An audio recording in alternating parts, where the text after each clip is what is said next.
welcome to this episode of Frontrunner 2020. And women can do it. You know, this is a photo from, I guess, a union from many years ago. But we can do it. And when we do change the numbers, which we will change, it's really up to us. And I use in the next slide, you know, a car passing, and you know, when you pass a car on the highway, you're cautious, you're confident that you can do it.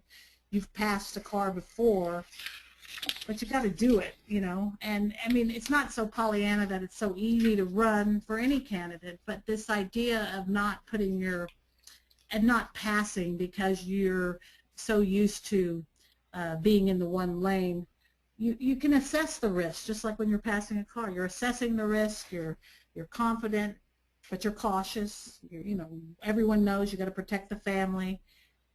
But you can pass. If you change lanes, you can win. And we need you to win. But we need you to run. Well, let's ask another question here.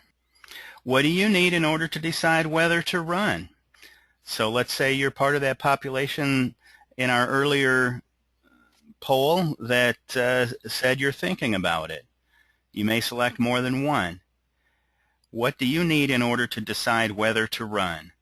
Info on organizations that offer training to women candidates, help around the house and with the kids, to assess my contacts, my potential volunteers and donors, recent election results to determine my chances of winning. Info on organizations, 25%. Help around the house, 25%. To assess my contacts, 75%. Recent election results, 50%. Lillian? Yes, good. These are all doable acts that one that can be accomplished. You know, recent election results, you know, your party can give you. You can hire a political consultant. There at some point has to be a win number. There's Ron and the resources that he's providing. You have all these kind of people can do this all day long.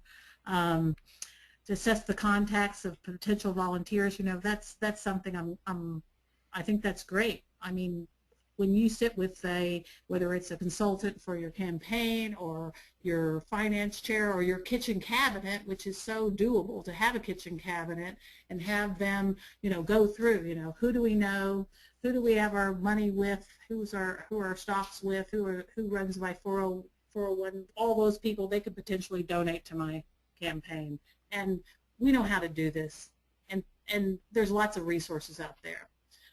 The part around helping around the house and with the kids, you know, that gets a little bit more complicated, and that's one thing that women do suffer from, is that, you know, they can't quit their day jobs, and, you know, and some of them don't have the resources to run it, and that's where, when we get to the kind of resources out there, it's important. So before I go to the resource, I just want to sort of wrap up, you know, just to encourage, again, this call to action of the act of running is by itself sort of a legitimization of the democratic process. I mean, nothing you can do shows more your commitment to the democratic process is to put yourself out there, put yourself on a ballot, and run. Because right now, when women aren't running, we have 52% of the population that are female and only 17% representing them. That's not very democratic. And the second thing is, when we run, we're doing it for our communities. We're not doing it for ourselves. We're doing it to serve our communities. Now, the resources, Ron's listed them all here. There's Annie's list in Texas. There's Emerge America. There's Emily's list. There's and we had more than we can fit onto one slide here, so right. There's Ignite. Two more. You know, there's all kinds of what I did want to bring people's attention to it on all of these organizations that help promote women candidates. They have upcoming training sessions, and so you want to go to their websites, and Ron's been so kind to put all their website addresses so that you can go on and you know, if you have an opportunity to get trained by one of these outfits and they're all good, then you should take that opportunity. And most of them, some of them have a selection process. Emerge has a very in-depth 7-month training session, and so that's by application only. But some of the others have one-day trainings, and those are no, many of these are at no cost to you. This is they're funded by organizations that want to try to equal the representation of women in these important national legislative bodies. And So, Lillian, let me tell everyone, there was a lot of content on those last few slides. That will be in the show notes on our website, fr2.004.3. On the Tuesday following every webinar, we release the podcast, the YouTube video, as well as a transcript with show notes on the website. So all of these links will be on the website by Tuesday. great. And I'd just like to end with, I just truly believe with all of my being that if we had increased representation of women, I can speak at the national level fairly, with complete confidence that it would look different, that we would have a more bipartisanship way of dealing with our nation's issues. So my last thing is run, women, run. And I'm happy to take questions if you want, Ron. Great. Thank you, Lillian. That's a great presentation, and I sure hope that people, well, women, were inspired by this and will make the decision to advance towards running for office and make that decision and take you up on your advice.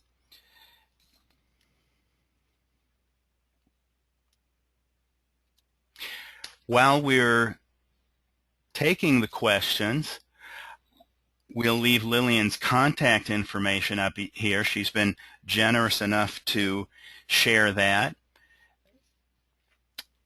Lillian Salerno is based in Washington. Her phone number is 202-538-2003. Lillian.salerno@gmail.com is her personal email.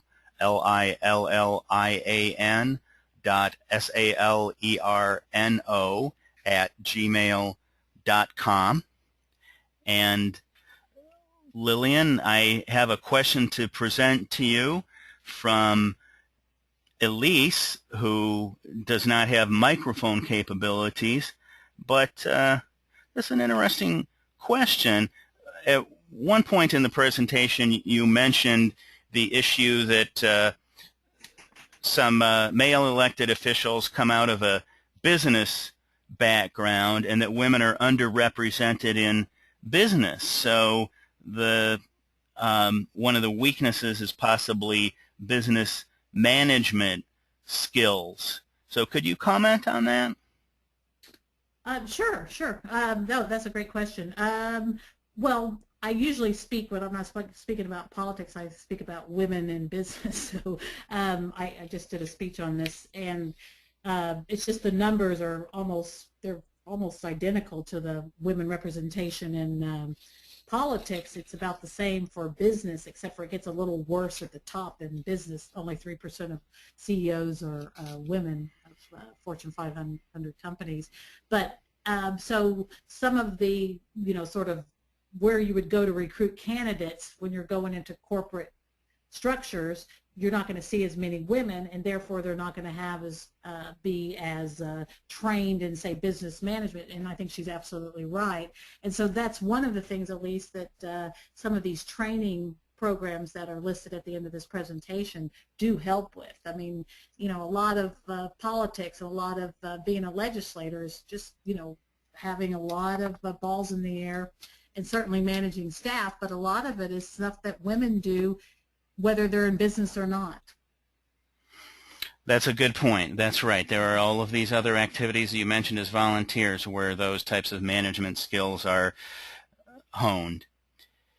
And Lillian, one of the things I'd like to put up on the website is the link to your appearance on the Women's Executive Business Roundtable.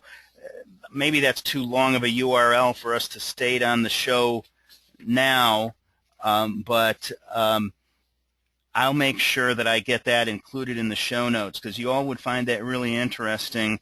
It was a 1-hour long-form interview with Lillian speaking about women in business.